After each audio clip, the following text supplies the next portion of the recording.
Assalamualaikum warahmatullahi wabarakatuh. Rahayu Rahayu Sagung Dumadi. Pesona Ratu Harisbaya memicu konflik Sumedang vs Cirebon. Ditulis oleh Iswara N. Raditya, 19 November 2017.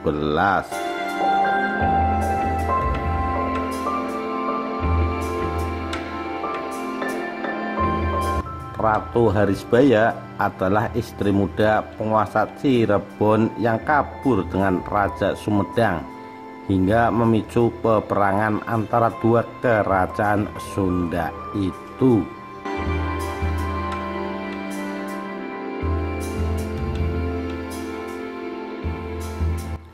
Antara Kerajaan Sumedang Larang dan Kesultanan Cirebon sebenarnya pernah terjalin ikatan kekerabatan yang erat. Bahkan Sumedang sempat menggabungkan diri dengan wilayah Cirebon dan hidup akur selama 55 tahun. Namun kemesraan itu mulai retak karena pesona Ratu Harisbaya. Harisbaya merupakan istri kedua Panembahan Ratu, penguasa Cirebon yang bertakhta pada tahun 1568 sampai 1649. Drama dimulai ketika Raja Sumedang era 1578 sampai 1610 Prabu Gaesan Ulun berkunjung ke Cirebon dalam perjalanan pulang dari Kesultanan Pajang yang berpusat di Kartasura dekat Solo. Di Keraton Cirebon, Gaesan Ulun bertemu dengan Ratu Harisbaya yang konon pernah menjadi kekasihnya. Dari situlah cinta lama bersemi kembali walau terlarang. Harisbaya secara diam-diam meminta kepada Gaesan Ulun agar membawanya kabur meskipun ia masih istri sah Panembahan Ratu. Prabu Gaesan Ulun mengiyakan permintaan sang mantan. Harisbaya dilarikan ke Sumedang dan tentu saja memicu murka Panembahan Ratu yang segera mengirimkan pasukan untuk menyerbu. Terjadilah perang antara sesama kerajaan Sunda itu. Nantinya polemik ini berakhir dengan perjanjian damai, kendati Sumedang Larang akhirnya harus mengakhiri riwayatnya setelah menyerahkan diri kepada Kesultanan Mataram Islam, Kerajaan Jawa penerus Pajang, pada tahun 1620. Kisah cinta terlarang ini telah diceritakan oleh berbagai sumber, baik yang bersifat tradisional seperti Babat Sumedang, Babat Cirebon, juga Babat Limbangan, maupun catatan para peneliti dari Eropa, termasuk Petrus. Sumedang Larang dikenal sebagai suatu kerajaan kecil yang bernaung di bawah kekuasaan Pakuan Pajajaran. Prabu Gaesan Ulun bergelar Angkawijaya sebagai pemimpinnya, mendapat gelar Raja Daerah dari Raja Pajajaran, yakni Raga Mulya atau Prabu Surya Kencana pada tahun 1567 sampai 1579. Meskipun Pajajaran merupakan kerajaan Hindu, namun Sumedang Larang sudah menganut Islam. Gaesan Ulun adalah anak dari Pangeran Santri dengan Ratu Setiasih, putri penguasa Sumedang sebelum tahun 1530. Pangeran Santri semula datang ke Sumedang untuk menyebarkan agama Islam dan memiliki hubungan baik dengan Kesultanan Cirebon. Pangeran Santri kemudian bersama-sama dengan istrinya memimpin Sumedang Larang. Setelah Pangeran Santri wafat, roda pemerintahan dilanjutkan oleh Gaesan Ulun yang mulai bertakhta pada tahun 1578. Baru setahun Gaesan Ulun berkuasa di Sumedang, Pajajaran hancur akibat serangan Kesultanan Banten pada tahun 1579. Di tengah kekacauan itu, Geusan Ulun mendeklarasikan Sumedang Larang sebagai penerus kerajaan Pakuan Pajajaran. Klaim tersebut memperoleh dukungan karena Geusan Ulun masih keturunan para Prabu Siliwangi. Dengan demikian, Geusan Ulun diyakini punya hak memimpin bekas wilayah Pajajaran yang meliputi hampir seluruh tanah Sunda kecuali daerah milik Kesultanan Banten dan Cirebon. Cinta lama bersemi kembali. Kisah itu bermula ketika Geusan Ulun masih berstatus pangeran, seorang putra mahkota kerajaan kecil dari pedalaman Sunda yang sedang menempuh pendidikan di Kesultanan Pajang. Oleh sang ayah, Pangeran Santri, Geusan Ulun dikirim ke Pajang untuk belajar agama Islam sekaligus ilmu tata negara. Pusat pemerintahan dan pendidikan Islam di Jawa kala itu telah dipindahkan ke Pajang, tidak jauh dari Surakarta, seiring runtuhnya Kesultanan Demak pada tahun 1548.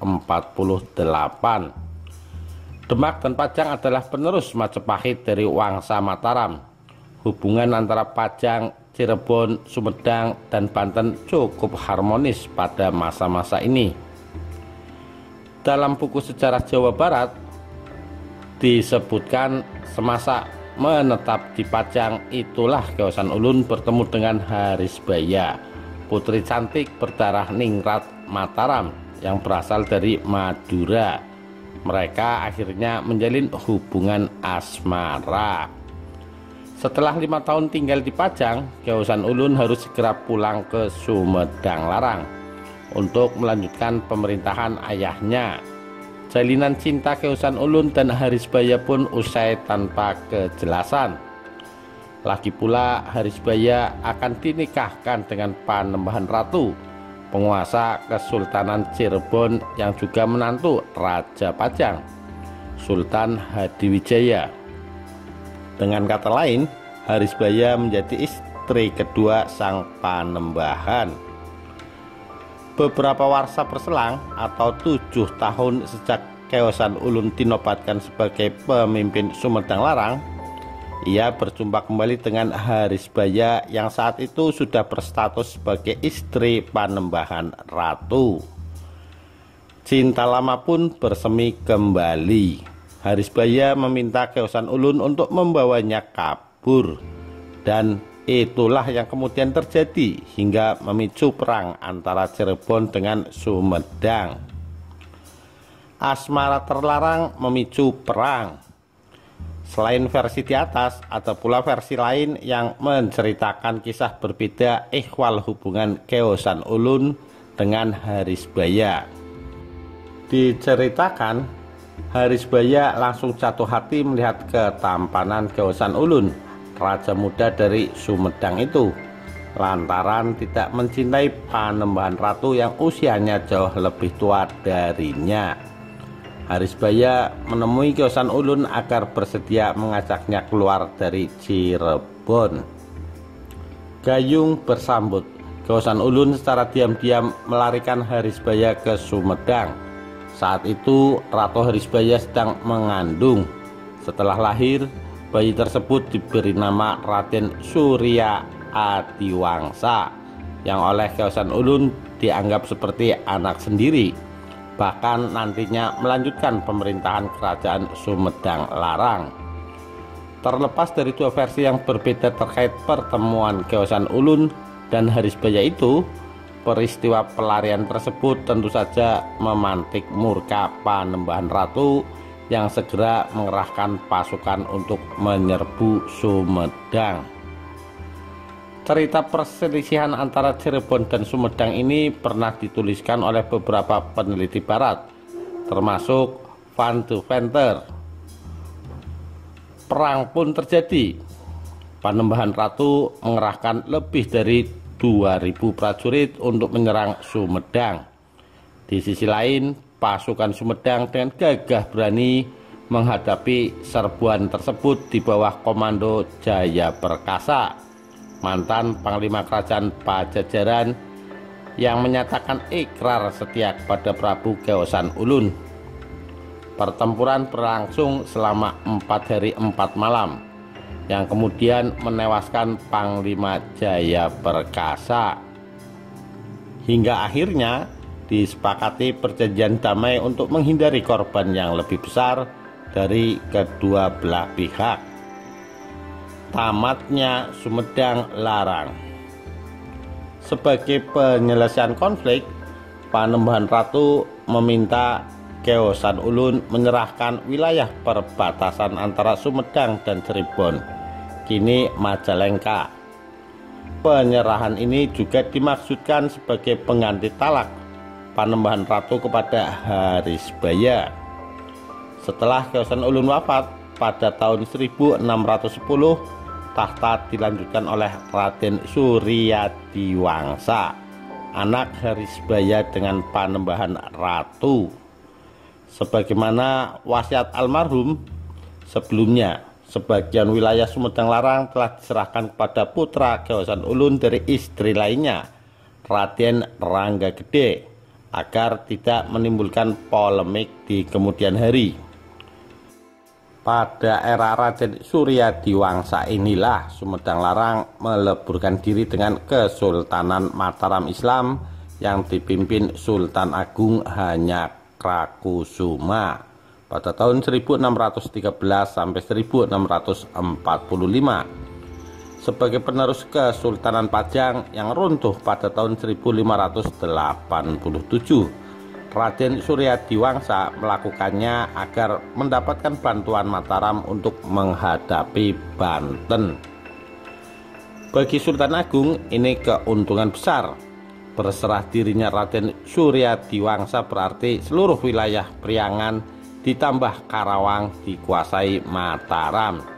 Priangan adalah wilayah Sumedang Larang atau Pajajaran yang meliputi Sumedang, Ciamis, Tasikmalaya, Garut, Cimahi, Bandung, Cianjur, Sukabumi, hingga Bogor. Sultan Agung menjadikan Priangan sebagai basis pertahanan bagian barat. Raden Suryadiwangsa sendiri ditunjuk sebagai wakil Mataram di Priangan dan nantinya turut membantu Sultan Agung menyerang VOC di Batavia pada tahun 1628 dan 1629. Meleburnya Sumedang Larang dengan Kesultanan Mataram Islam yang berpusat di Yogyakarta sekaligus menjadi penegas tamatnya riwayat kerajaan Sunda penerus Pajajaran itu. Demikian kisah pesona Ratu Harisbaya yang memicu konflik Sumedang vs Cirebon. Sekian, terima kasih. Wassalamualaikum warahmatullahi wabarakatuh. Rahayu Rahayu Sagung Dumadi.